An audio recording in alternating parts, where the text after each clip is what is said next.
MANO Equestrian Services Private Limited was founded 1994. The company supplies equestrian feed, supplements, pharmaceuticals, medication, and riding and stable management equipment. The company is distinguished from its competitors with its ISO 9001-2008 certification and has also won awards. Hi, my name is Mano, and I've been in this business for the last 30 years. And I run a very unique and a very specialized business. And I use Singapore as a hub to do this business for the regional supply. The business that I'm doing is all these years is related to equine, a very specialized trade that has to do related to the feed, nutrition, pharmaceutical, and accessories for the horses.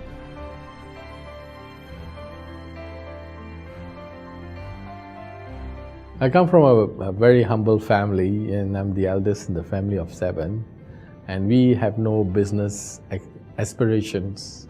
None of us were all anything to do with horses or any kind of a business background.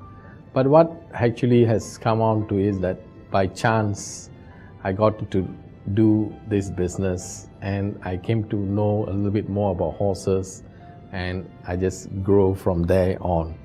And as I say, in the earlier years, as a young person, I always dream up to be a regular in the armed forces, or do something to become an officer or become a flight steward.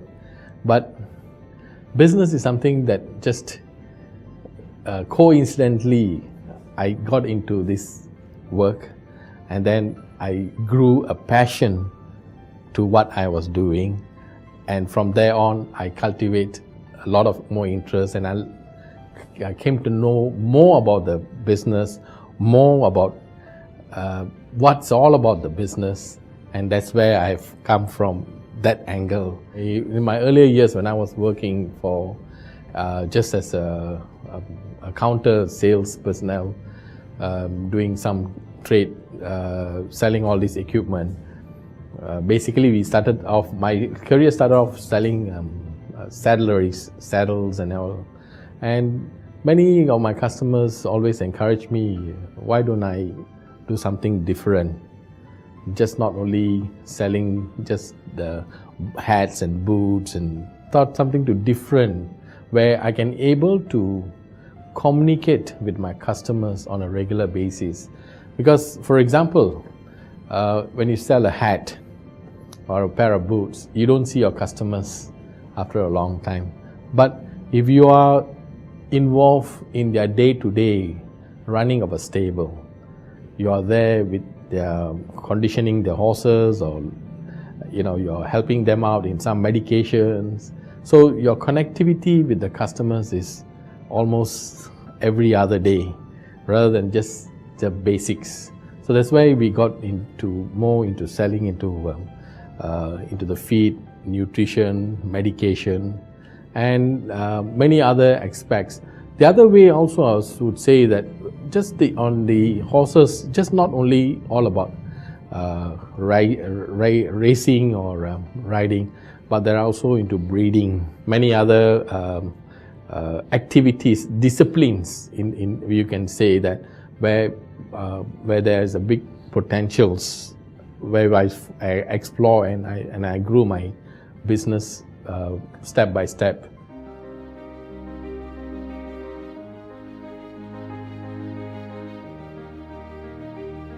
I would say it's a long thought about doing this business in Singapore as a base, because Singapore is not a horse country, and we made this possible through using Singapore as our hub by many branding thoughts and working through a lot of different measures to reach out our customers of the not Singapore alone, regional aspect.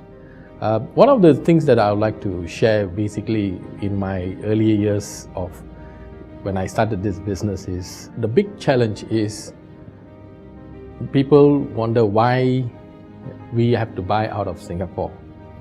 So we have to think how to create that kind of a product that we can suit to the customer's interests.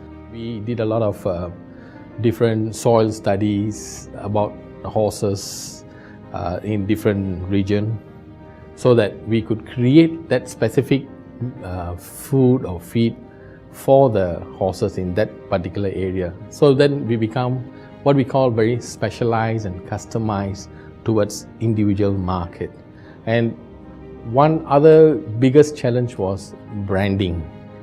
How we need to brand Singapore as the base to reach out to all these people around this market. And that was one of the biggest challenge that has been in my and it's a continuous challenge, because market forces keep changing. People needs goes from places to places. Being in Singapore, the main advantages is that our logistics, and we could able to bring in various products from many countries under one roof, and to get them and customize this product to meet the customer's needs.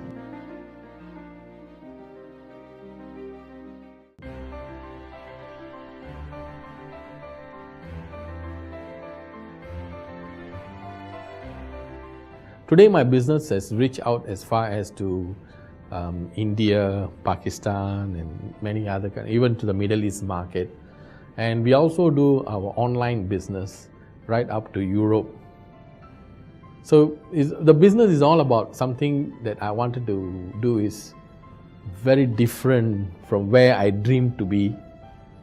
And then when I started to actually enjoy it, my passion of exploring to grow the business became a big hunger.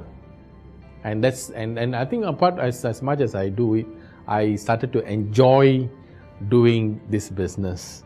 And along the way also, I had very good partners who came see that the potential of using Singapore as a hub to do the network. To me, success is all about continuous learning and being very positive about what you are doing right and sustaining it and keep improving. Success does not, to me, stop at any one stage.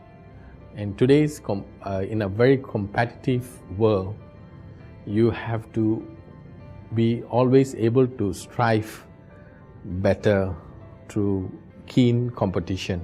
And to get a good success, you have to keep learning, have your right attitude, and making sure that you keep your all opportunities always open. I'm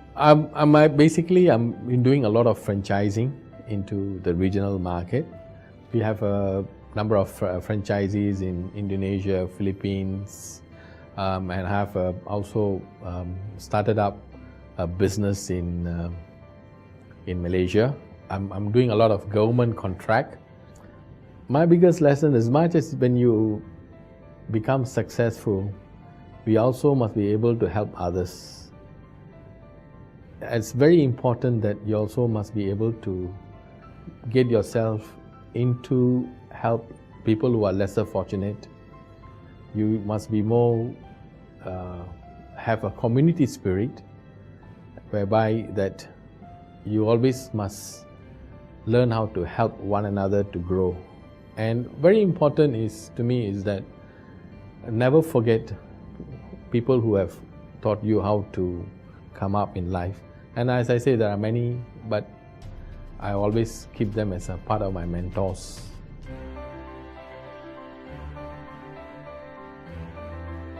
Anybody can become an entrepreneur. But to become a successful entrepreneur, I think one of the most important things is that you must learn how to do a lot of sacrifice. And you must learn how to prepare to meet failures.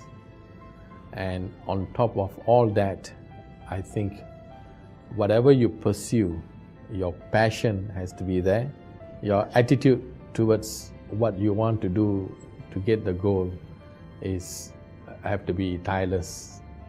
If you don't dream, you cannot pursue. So you must pursue your dreams.